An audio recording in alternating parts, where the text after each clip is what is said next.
Ok, buenas noches con todos. Mi nombre es Francesca Sedano Chiroque y soy miembro de Socionucleo de Piura. En esta oportunidad vamos a hablar sobre el módulo de nefrología, específicamente sobre tuberculosis renal. Empezamos con la definición. Esta es una forma de tuberculosis extrapulmonar y conforma a la llamada tuberculosis genitourinaria. Por lo general suele ser asintomática y tiene un periodo de latencia entre 1 y 50 años, por lo que se presenta sobre todo en la etapa adulta en pacientes inmunosuprimidos o inmunodeficientes. Es la presentación más frecuente después de la prostática, uretral, vesical, a nivel del epididimo o testicular. Y la demora en el diagnóstico puede condicionar a un daño irreversible del órgano, del riñón, como se puede observar en la imagen. Dentro de la epidemiología, la proporción de la tuberculosis urogenital es de un 15 a un 20% en África, hacia el este de Europa y Rusia, y cerca del 20% de los pacientes con tuberculosis pulmonar pueden tener tuberculosis urogenital.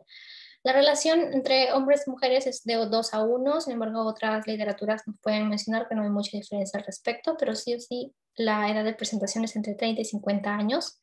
Se dice que cerca de un 5,45% de los nuevos casos de tuberculosis son extrapulmonar y dentro de ellos pues incluyen a las del tracto genitourinario. Y dentro de los factores de riesgo para tuberculosis y para presentar la tuberculosis urogenital pues está el trasplante renal y pacientes que se encuentren en diálisis o en un estadio final de insuficiencia renal. Dentro de la etiopatogenia debemos tener en cuenta lo siguiente. Al haber una primera exposición a Mycobacterium tuberculosis, va a haber o una contención de la infección o una eliminación del agente etiológico, ya sea por la respuesta inmunitaria innata o adaptativa. Sin embargo, puede que se llegue a formar lo que es el complejo primario de tuberculosis, el cual va a estar dado por el foco de GAM, más linfangitis, linfadenitis, y este va a localizarse ya sea a nivel pulmonar, a nivel intestinal, o también va a formarse lo que son los famosos, la diseminación, ¿no? A nivel hematógeno, a nivel linfático, y va a dar lugar a la tuberculosis extrapulmonar, dependiendo de en dónde se alojen estos bacilos, ¿no? Y la formación de sus granulomas. Entonces, al momento de alojarse, se va a mantener una infección latente de tuberculosis, es decir, aquella que no cause ninguna clínica ni enfermedad, ¿no? Sin embargo, al haber la presencia de ciertos factores de riesgo, como por ejemplo ser portador del VIH, ser inmunosuprimido o el tabaquismo, desnutrición, diabetes y estrés, pueden condicionar a que esta infección latente se vuelva activa, ya sea de forma localizada a nivel pulmonar, intestinal o extrapulmonar. En este caso, importante de mencionar a nivel del tracto genitourinario. Asimismo, también una reinfección, es decir, una segunda exposición al mismo agente etiológico puede condicionar a que se active esta infección latente.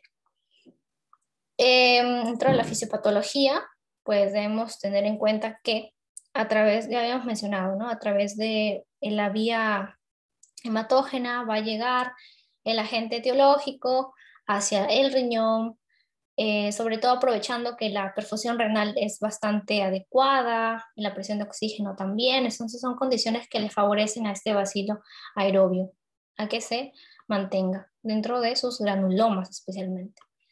Entonces, en primera instancia va a haber la formación de granulomas a nivel de los capilares glomerulares.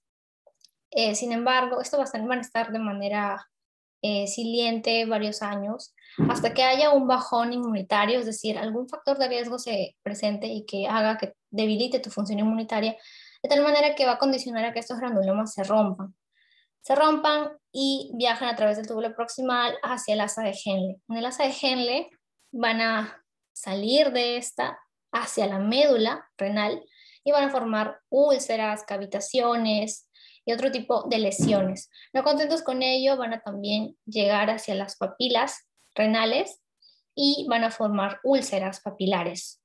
entre otros tipos de lesiones que pueden incluso llegar a formar necrosis papilar. Posteriormente, a través del sistema colector, estos bacilos van a llegar a través de los uréteres hacia la vejiga y hacia los demás genitales, ¿no? Sean masculinos o femeninos, y pues van a causar toda la enfermedad progresiva urogenital. Dentro de los estadios de la tuberculosis renal tenemos el estadio 1, que es la forma no destructiva, se refiere a la afectación del parénquima. El estadio 2 es la forma de pequeña destrucción que implica una inflamación de las papilas renales. El 3, que es una forma ya destructiva, es un riñón cavernoso, como se puede observar aquí en este corte histológico. Y un estadio 4, donde es una forma ya destructiva generalizada y el riñón tiene múltiples cavernas. Esta infección puede incluso extenderse hacia la vaina del músculo psoas y ocupar incluso el espacio perirrenal, pararrenal y formar ciertos accesos o fístulas que necesitan sí o sí, si es que se rompen, necesitan ser intervenidos.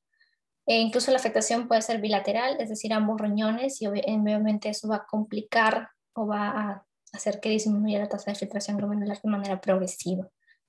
Va a haber presencia de accesos corticales, hidronefrosis, también, como dije, puede llegar a haber necrosis de las papilas por cavitaciones que hayan en el parénquima renal incluso. En la etapa final va a haber la autonefrectomía, que es un riñón hipofuncionante, cuando ya hay un compromiso bastante extenso del parénquima renal.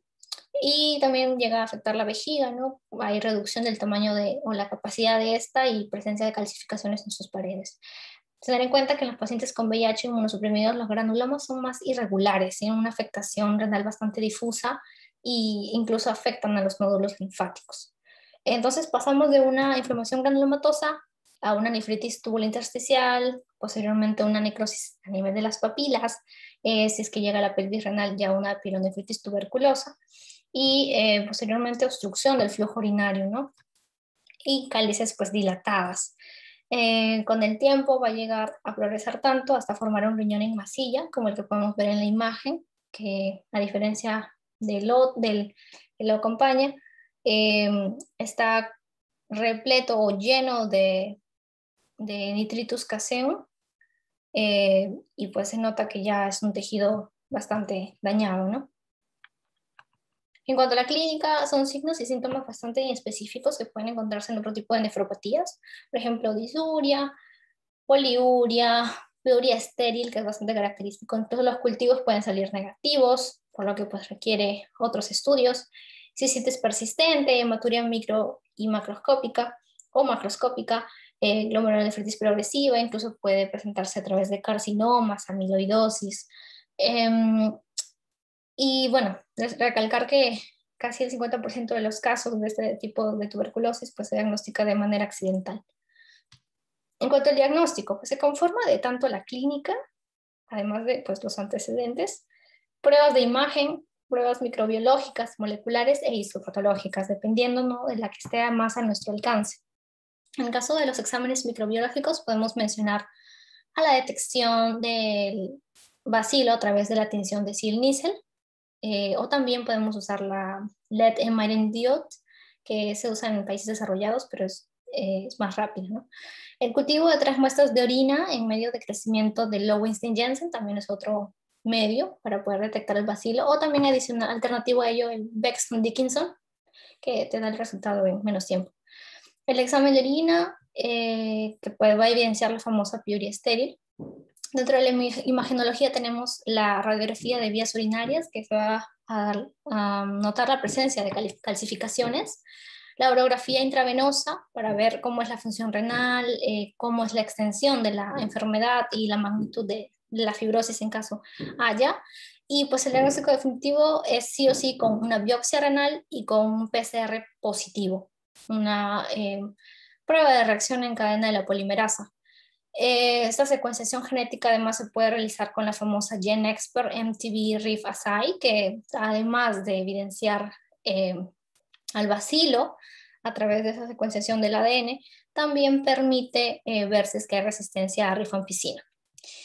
Dentro del tratamiento, pues el farmacológico consiste en un tratamiento de 6 meses con 4 fármacos en los primeros 2 meses, que es isoniazida, rifampicina, etambutol y piracinamida, y en los próximos 4 meses con solo 2, isoniazida y rifampicina. Ambos, isoniazida y rifampicina, no afectan la función renal, por lo que se aconseja su uso, sobre todo en pacientes que están bastante comprometidos su tasa de filtración glomerular, ¿no? Sin embargo, si es que hay un mayor compromiso renal, hablamos de excesos o función renal disminuida, se va a optar por un periodo de 9 a 12 meses de tratamiento. En pacientes con VIH que están tomando retrovirales, se les aconseja eh, reemplazar la rifampicina por rifautida, por ejemplo. Y cuando ellos se puede presentar también obstrucción del tracto urinario, sobre todo en las primeras semanas del tratamiento, y incluso en esas primeras semanas se dice que ya hay una esterilización del bacilo en la orina. En cuanto al manejo quirúrgico, este se reserva para casos en el que hay un gran compromiso renal, hay hipertensión arterial, además de obstrucción a nivel de la unión piloureteral y también carcinoma renal coexistente a un riñón pues hipofuncionante y así y sintomático sobre todo, ¿no? En este caso se indica la nefrectomía, que puede ser total, con una tasa de filtración glomerular menor a 15 mililitros por minuto, con o sin calcificaciones, o también parcial, que es ubicación ya sea a nivel de los polos renales superior e inferior, y que a pesar de 6 semanas de tratamiento intensivo no haya mejoría. En cuanto al artículo de investigación, encontré este que se llama Retos de la tuberculosis urogenital. En el año 2019 fue realizado en Rusia este estudio, un cohorte por la World Journal of Urology, 142 casos de tuberculosis urogenital y se mantuvo bajo vigilancia, se recopiló cierta información específica sobre cada paciente y se pudo agrupar, ¿no? Para poder mostrar a continuación, ¿no? Sobre todo se llegó a la conclusión por la distribución de las edades y las formas de tuberculosis, que sobre todo era la renal la más frecuente, ¿no? Y entre los 40 y los 59 años. Asimismo, los estadios que más predominaron de tuberculosis renal fue el 2 y el 4. En cuanto a las manifestaciones clínicas, pues la hematuria y podemos ver que sobre todo se presentan los estadios ya finales, ¿no? Y la disuria y el dolor en el flanco fueron las manifestaciones que tuvieron mayor frecuencia o más comunes, sobre todo en los últimos estadios, ¿no? Por lo que podemos ver que el estadio 1 es el periodo asintomático y es el que tuvo mayor frecuencia, ¿no? Respalda lo dicho anteriormente. Dentro del banco de preguntas, pues primero tenemos a un paciente que presenta febrícula persistente, crisis renoureteral breve, piuria, estéril, orina con pH ácido, microhematuria persistente y con citología urinaria negativa y epididimos indurados. ¿Qué enfermedad debemos pensar primero? Pues primero la febrícula persistente.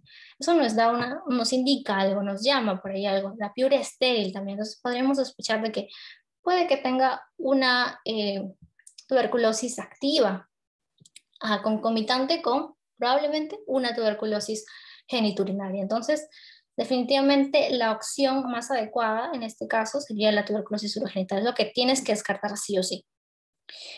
Después tenemos pacientes de 50 años de edad que consultan por dolor linfosorrenal, por la piuria, disuria, hematuria, y en el análisis de orina se observa piuria, pH ácido con cultivos repetitivamente negativos. ¿Cuál es la primera posibilidad diagnóstica entre las siguientes? Pues aquí podemos hablar, observamos, ¿no? Que muchos cultivos ya han sido negativos. ¿Por qué? ¿Eso tiene algo que ver? ¿Por qué? Además tiene polaquiuria, disuria, hematuria, es algo en específico, pero que sí o sí debemos descartar, ¿no? ¿Cuál es la primera posibilidad que se nos puede venir a la mente, ¿no? Tal vez una tuberculosis, además el paciente tiene la edad, ¿no? 50 años. Entonces sí o sí ya hemos descartado pielonefritis aguda por los cultivos, ¿no? Tal vez otros exámenes que le hayan hecho y pues descartar síndrome nefrítico, ¿no? Carcinoma ya es bastante complejo, se puede ver después de descartar, pero lo primero que sí o sí, la primero es tuberculosis geniturinaria, ¿no? Porque sí o sí puede presentarse, sobre todo teniendo en referencia la edad y los síntomas y signos, ¿no? Que muestra. Luego tenemos en la uropatía obstructiva en el adulto, se puede presentar con cualquiera de los siguientes síntomas, excepto uno. En este caso sería la proteinuria superior a los 3 gramos al día, debido a que no es un signo característico de los pacientes que tienen una uropatía obstructiva. O sea, en algunos casos puede estar, en otros no, por lo tanto no es como que algo característico, algo que sí o sí va a estar presente dentro de todo lo que conforma esta entidad.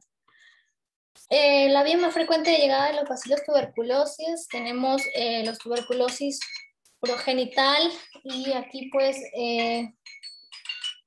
podemos mencionar pues que la vía hematógena es la principal, ¿no?